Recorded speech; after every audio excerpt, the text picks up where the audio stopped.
ক্ষমতায় বসার 1 বছরেও মানবাধিকার পরিকল্পনা বাস্তবায়ন করতে পারেনি অন্তর্বর্তীকালীন সরকার। দেশের মানবাধিকার নিয়ে প্রকাশিত এক প্রতিবেদনে এমন দাবি করেছে আন্তর্জাতিক মানবাধিকার সংস্থা হিউম্যান রাইটস ওয়াচ। যদিও প্রতিবেদনটিকে একপেশে বলছে ইন্টারিম সরকার।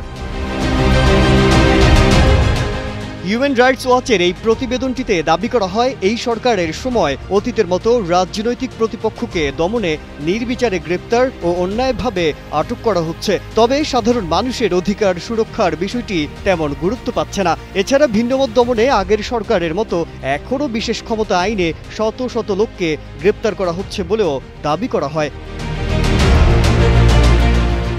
এক্ষেত্রে আওয়ামী লীগ নেতাকর্মীদের মামলা, গ্রেপ্তার, গোপালগঞ্জে জাতীয় নাগরিক পার্টির কর্মসূচি ঘিরে হতাহতের ঘটনা এবং সম্প্রতি রংপুরে হিন্দু ধর্মাবলম্বীদের বাড়িঘরে হামলা, লুটপাটের ঘটনাকে উদাহরণ হিসেবে তুলে ধরা হয়েছে প্রতিবেদনটিতে।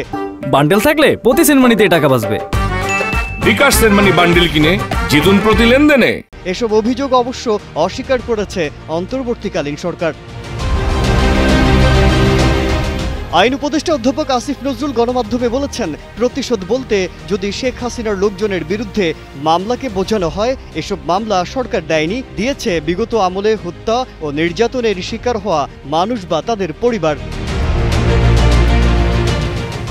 আইন ও বিচার বিভাগের স্বাধীনতার মাধ্যমে সাধারণ মানুষের অধিকার রক্ষায় সব ধরনের পদক্ষেপ নেওয়া হচ্ছে বলে দাবি সরকারের। আইন উপদেষ্টা বলেন, গ্রেপ্তার ও বিচার প্রক্রিয়ায় কেউ যেন হয়রানির শিকার না হয়, সেজন্য আইনগত সংস্কারের প্রক্রিয়াও চলছে।